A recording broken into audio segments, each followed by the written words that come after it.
Hi, I'm Jackie Hamilton, Macquarie Group Foundation Committee member and executive sponsor of the Last Mile Health Project, a Macquarie 50th Anniversary Award winner. I'm really pleased to be joined today by Leisha McCormick, Chief Executive Officer of Last Mile Health, to talk about how the project is progressing. Welcome, Leisha. Thanks so much, Jackie. I'm so happy to be here.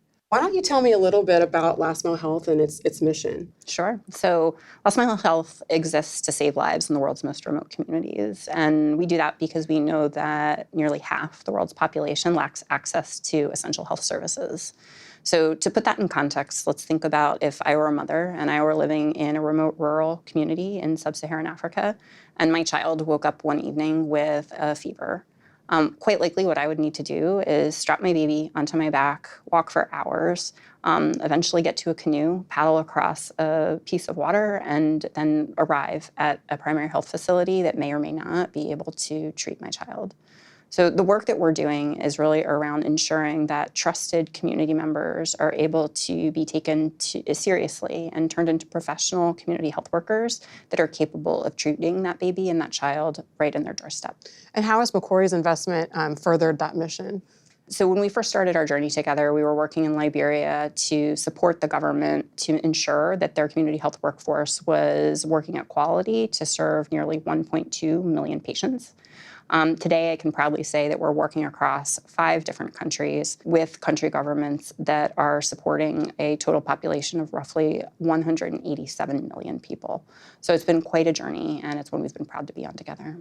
So the Macquarie investment has really helped you scale to that level? Significantly. I think both in ensuring that we're able to achieve full scale in the country of Liberia, but also to make sure that we're able to extract a lot of the lessons that we've learned and go into new country contexts. Macquarie was one of the first funders to help support that expansion. You talked a little bit about governments. Can you explain, how you work together with the government and how important that is to your organization? It's really important, and I would say that that's principally for 2 reasons. One is very much related to sustainability. So, when we look at enabling governments to develop, to design, to own, and to really manage their own health workforces and their community health systems, that means that we're building something that's going to endure. And then secondly is very much related to scale. So, when we think about a country like Malawi, where about 15 million people live in remote rural areas, or Ethiopia, where the total is more like 80 million, by supporting the governments, we're part of an ecosystem that's actually delivering really solid quality care to tens of millions. And taking a step back, when we first met you in 2019, I believe you had a different role at Last Mile Health. Can you talk a little bit about how, what's changed within your organization? So having been with Last Mile Health for about 8.5 years, and most recently having served as president and chief operating officer for a number of years, this past fall, my predecessor, Dr. Raj Punjabi, was tapped by the Biden-Harris administration to lead the president's malaria initiative. So we were really proud of him for that. He is taking on the helm of an entity that is really supporting primary services to billions of people around the world. And I was fortunate to step into the role of Chief Executive Officer on February 1st. Congratulations on the promotion, and it's a huge testament to Raj's, reputation in the world and within governments to have the role bestowed on him. And thank you for your time today. We obviously feel privileged to have you taking time away from your mission to talk to us. I guess what's next in terms of priorities for Last Mile Health for the next few months? Yeah, it's a really important question. So, I think one of the things that COVID has made abundantly clear is that the health and well-being of any one of us is connected to the health and well-being of all of us. And we're seeing that across the world, COVID is not over. So in Africa right now, immunization rates are hovering at around 3%. A lot of the work that we're doing is very much focused on increasing that figure. So we're doing that through significant advocacy around ensuring that there is vaccine availability throughout the continent. We're also helping to support country governments to make sure that the systems that are needed are in place to get those vaccines from tarmacs into arms.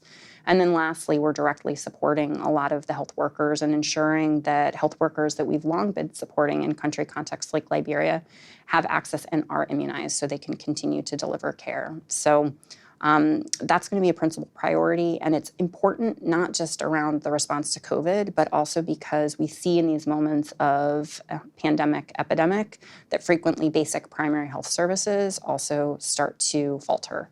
during the time of Ebola in West Africa in 2014, 2015, we actually saw that for every death from Ebola, there was another death for preventable conditions, things like malaria or pneumonia. And what we're seeing in this time of COVID is that there's a real risk that people are going to suffer because they lack essential health services. So we have an opportunity to prevent that. In Liberia, we're seeing that essential health services have remained steady even during the pandemic. When the pandemic first hit, how did you react, and how did you guys pivot to handle that? Well, the thing that was really interesting is that so much of what has been unfolding around the pandemic has actually really reinforced something that Last Mile Health has been working towards for a very long time. And I think both, as I referenced earlier, the fact that your health and my health is interconnected with the health of others that are living in remote rural areas, but also the fact that universal health coverage matters, and that we know that one of the best ways to do that is by making sure that we have professionalized, trained, equipped community health workers out there to be able to provide primary care and also to do infection surveillance and disease detection. So if anything, I think COVID hasn't sort of taken us off of our mission or our ambitions. If anything, it's really accelerated it. And I think that we've seen that because of the investment that Macquarie made, we have been able to be ready to respond to the calls that our government partners have made for us to move more quickly and to help support the response. That's amazing. Thank you. I understand Macquarie has an ambassador network of basically colleagues that have volunteered to really assist with the mission or volunteer. How have they helped you, and what has their impact been? They've been incredible to work with. So I think both the diversity and the energy of the group has been remarkable. They have really stepped up to sort of support us in a number of ways, of everything from making a book of different cocktails that have been inspired by our partnership, but also of supporting really serious things, like helping to support us in how we think about our risk and our risk assessment and risk frameworks. So it's been great. I think it's also something that has been interesting because it seems quite unique to Macquarie. It's not something that we've seen with many of our other partners, and we've really benefited a lot from it. What can we do to help you going forward? Well, first and foremost, I would say that there should be a shared level of pride that the investment that was made at the time it was made really readied us to respond to the current pandemic and the current COVID crisis. So I hope that you and your colleagues can take that to heart. In this particular moment, the call for vaccine equity is real.